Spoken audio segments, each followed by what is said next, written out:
And welcome back to SABC 3. You're live with us as we round up the tributes for Utata Madiba. Now, after 3 days of lying in state, we realize that Tata Madiba has led the way, not just in democracy, in being the first president the first democratically elected president of South Africa, but also the first one to lie in state since. And now, after this particular period, all the eyes of the world are on Kunu, where he's going to be laid to rest tomorrow. That's right, Chaka. Today is day 9 of Madiba's final journey. And it's been an emotional journey for the rest of us as South Africans, and in fact for the rest of the world. And we're going to cross now to Kunu, where Janine Lee is standing by. She is our senior news reporter down in the Eastern Cape. Janine, thanks very much for joining us. Good evening, Tracy. Well, there have been throngs of people descending on Umtata and Kunu, and you're down there. Just set the mood for us. How are people feeling? Is it about a celebration of life at this point, or is there a lot of sadness?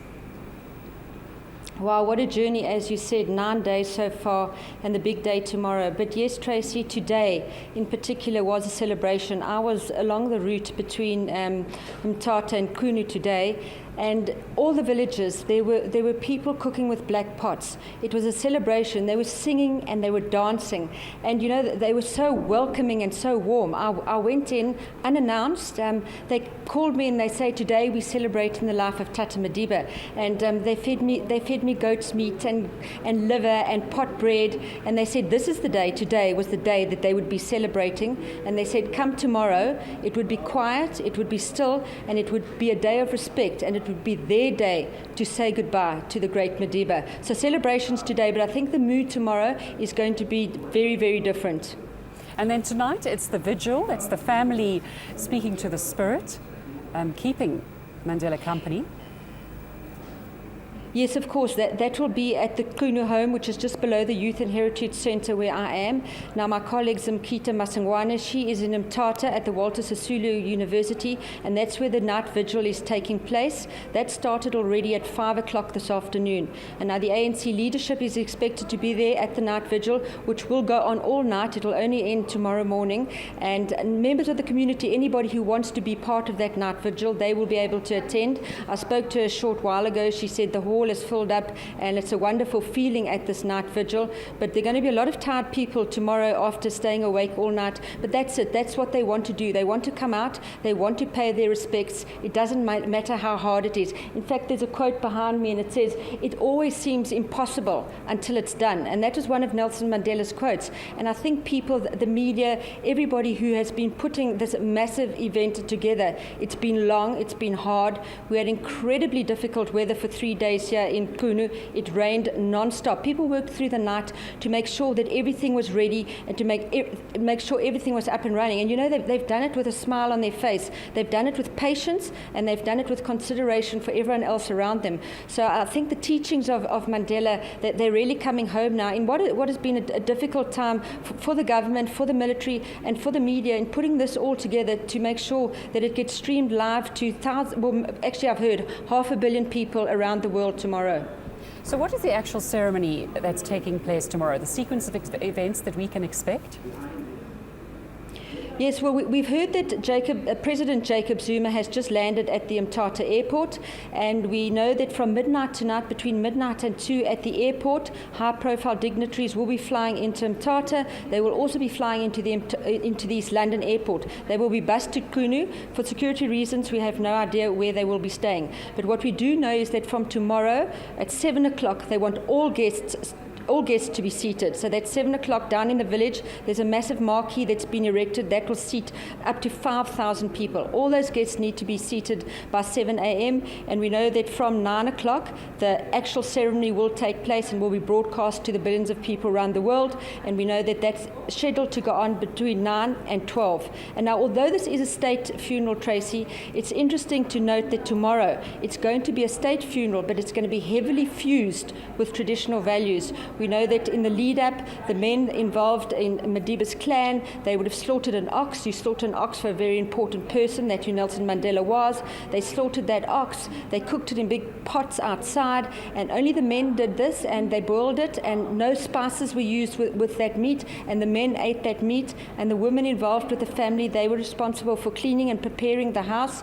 And we know that the widow of the late Nelson Mandela, a traditional mat will be put in front of a window in the house, and she will sit on that mat. So while it will be a state funeral, heavily infused with the traditional values, although the late Nelson Mandela's coffin will be covered with a South African flag, if it was going to be traditional, I believe they've agreed on this, it will be the state flag, but if it wasn't, the coffin would be draped with a traditional robe. So it's going to be very interesting, and we know that when the time comes for the actual burial tomorrow, only 400 of those 5,000 guests that are in the homestead, only 400 will make their way up to the burial site, and that will be a completely private affair.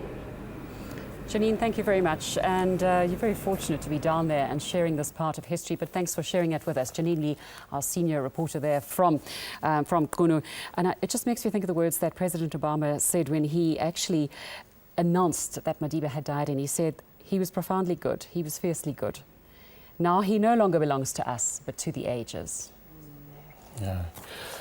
I think, sadly, the reality is beginning to set in for many of us who might not have processed by this point in time. But hard and fast across the nation, many of us are starting to get that realization that Madiba Well, it's so final, isn't it? It actually, that part of the journey ends tomorrow, and then we have to take on the journey of his legacy. The journey of his legacy, that's incredible. Yeah. Yes. All right, I mean, speaking about the journey of his legacy and the expression of grief that we might be feeling, as we all know, Tata was well advanced in the many years that he was released, since his release from prison.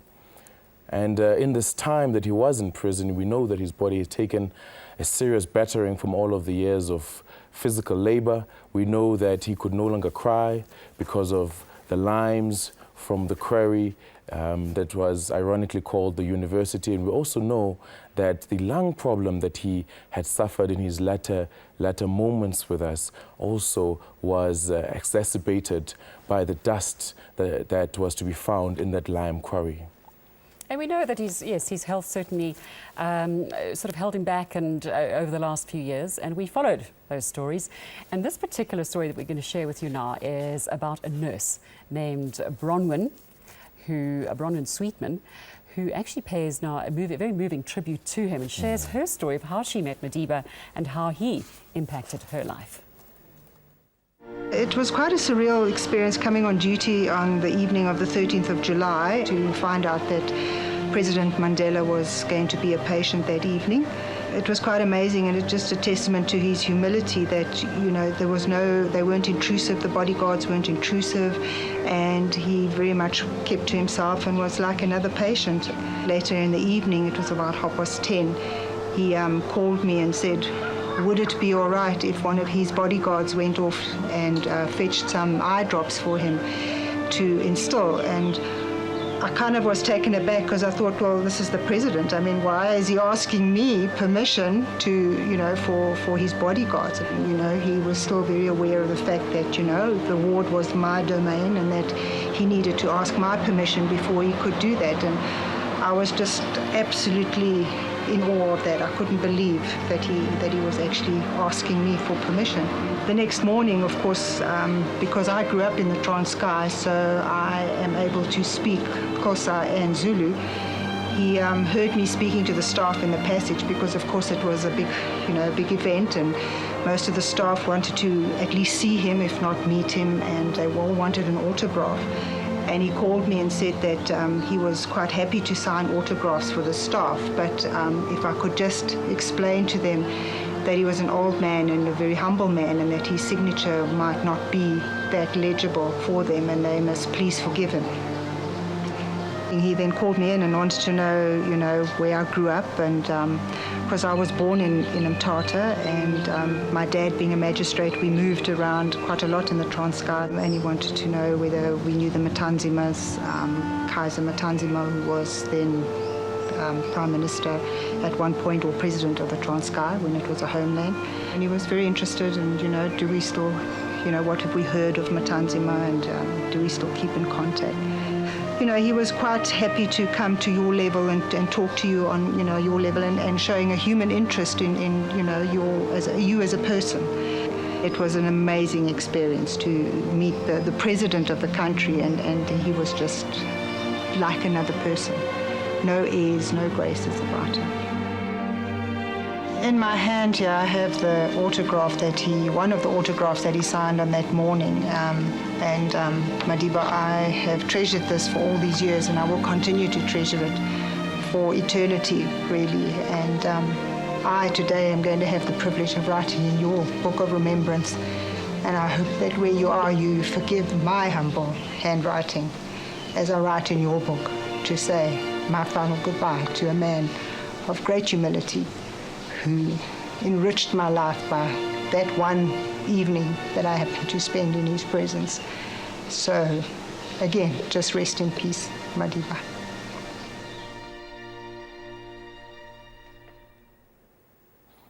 Oh, that was an extremely moving tribute. And Bronwyn, thank you very, very much for sharing that part of your heart that will forever cherish Utata Madiba. Madiba had such presence, and everyone who has met him says the same thing, that meeting him left such a lasting impression for so many people. And in fact, our producer this evening, Millie, she actually put together these few words, and she said, in his life, Nelson Mandela united a nation, but in his death, he united nations, leaders of different nations and opposing ideologies, mourned under one roof. So, Millie, thanks for those words. Now, tonight in our studio, we're joined by Pastor Gaynalina Matera, who is the sister to the renowned Don Matera.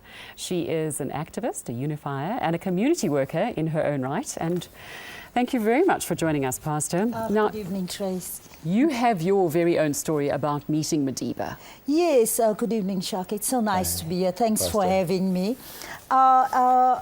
It was a few years ago when the great Madiba came to El Dorado Park to come and campaign for the ANC. And I remember that day I was cooking at home, and somebody said, "You cooking here? Come down. Madiba is in Extension 5 at ShopRite Shopping Centre." And it was so amazing. Everybody ran down. You could see kids, children, old ladies. Everybody's running, and you're asking what's going on. They say, I got Did you there. run? Did you yes, run? I did. I did. And getting there, Miss Tracy, Shaka, getting there, there's a crowd. It's like in the days of Jesus. To get to the front, it's always a problem, because how do I get to the man? And touch his hem. And touch, the hem. That went through my mind. Yeah. And then I started moving in. I said to the community, please, this is once in a lifetime. You must push me to the front so I can meet this guy. Please, I'm begging you, I'll pay you. And I had the crowd there, and people said, okay, Gaino, Yella Materas like Mahuta. And I got myself right in front of the great one. And amazingly, the bodyguard, he was about, say, a feet away from me. And the bodyguard was standing right in front of him. Now, you must remember, Tracy, that, Shaka, that I didn't know my expectation that this guy is so tall, you understand? Yeah. I didn't know that because, TV is another medium. We really can't make out the height of a person. And here's this bodyguard now standing in front. I said, listen here. This is the biggest moment of my life. You can't afford to do this. Yeah. Get out of my way. He says, I happen to be this guy's bodyguard. Now, ma'am, just stand where you are. And I said, excuse me, young man. Do I look like somebody from the Heat Squad? Or the third force?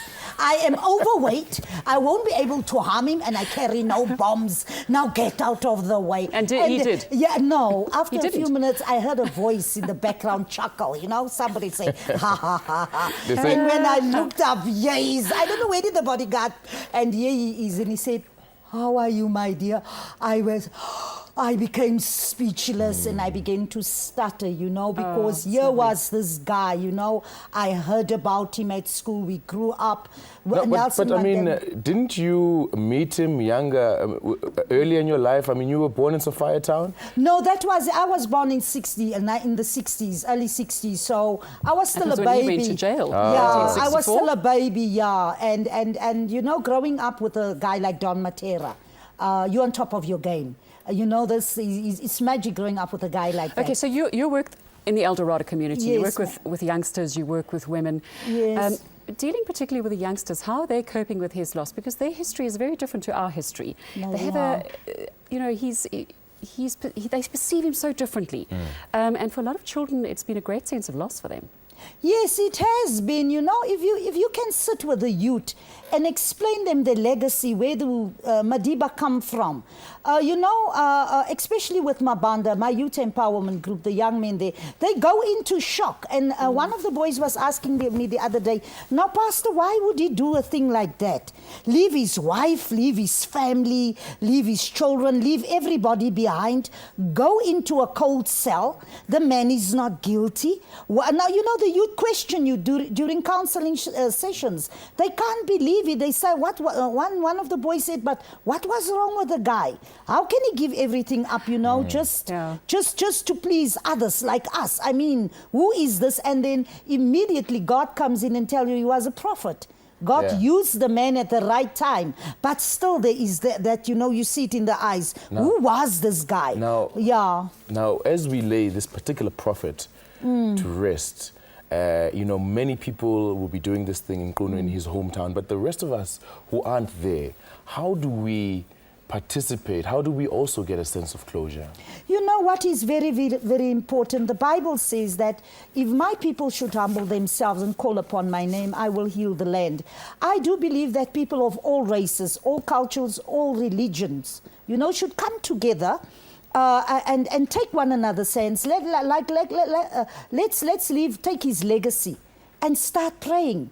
Call it a day of prayer, once a month. That would be a very nice thing, especially the young people, with all these drugs and alcohol problems. I do believe that we as the church, we must sit with the communities and explain to them, look, he gave us a lot.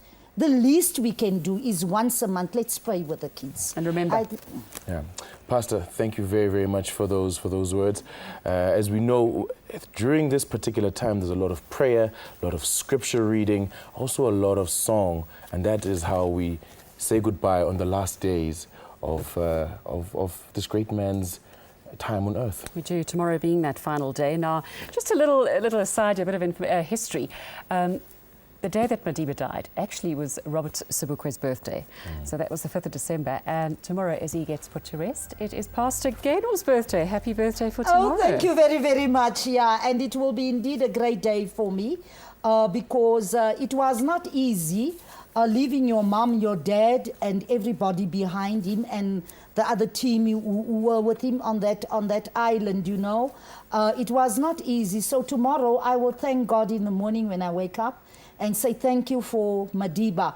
And it is my prayer. I won't say goodbye to the great one. I want to tell the nation tonight it is good night. Thank you. Pastor Gaynor Matera there. Thank you very much for joining us. Thank you. Live on 3 continues after the break.